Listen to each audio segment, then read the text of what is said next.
because some things I asked as mayor myself that are on that checklist. What specifically? Well, in New Jersey, it just doesn't seem like we actually have a good handle on the way contracts are given to professionals. It's still an old boy mentality. Friends get contracts to be attorneys, engineers, the professionals of the community, and that needs to be more focused. We have the pay for play or to pay play. Pay to play. Thank you. Statutes, which are easy to get around.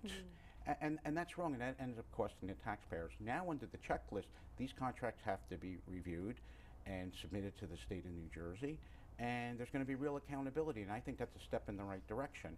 We're actually fortunate that the Department of Community Affairs Commissioner, Lori Griffa, is a hands-on person, and I'm proud to say that she's an Ocean County lady.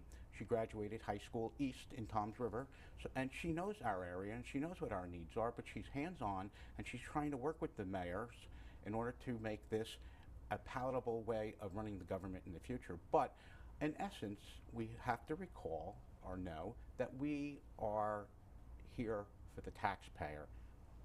They are the board of directors and we just represent them, and we have to do the right thing. So the DCA, or Department of Community Affairs, is doing the right thing, and the governor's doing the right thing. Business as usual is over, and we need to be more competitive throughout the country by making our state a place to live where you can afford to live. Sure, of course.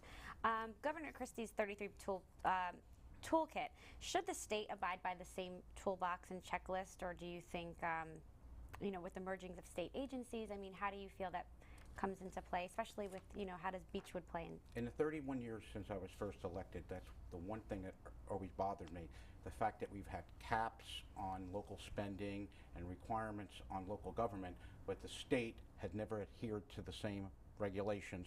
As you could see, the state's almost bankrupt. They never kept within a 5% cap or a 4% cap or a 2.5% cap. They just spent wildly. So they were the champions of mismanagement, and now they want to hold everyone accountable. I believe under this governor, the state of New Jersey will also come in and be accountable to the same caps. If they do, then we'll have real meaningful change for the people of New Jersey, and we will save money and have a more efficient government. What about removing tenure from the Constitution officers? How do you Well, feel about that? the governor had made a proposal that would eliminate tenure for teachers in New Jersey, and I generally don't agree with that. I think that starts a witch hunt and favoritism in the classroom, and I think that's detrimental to education.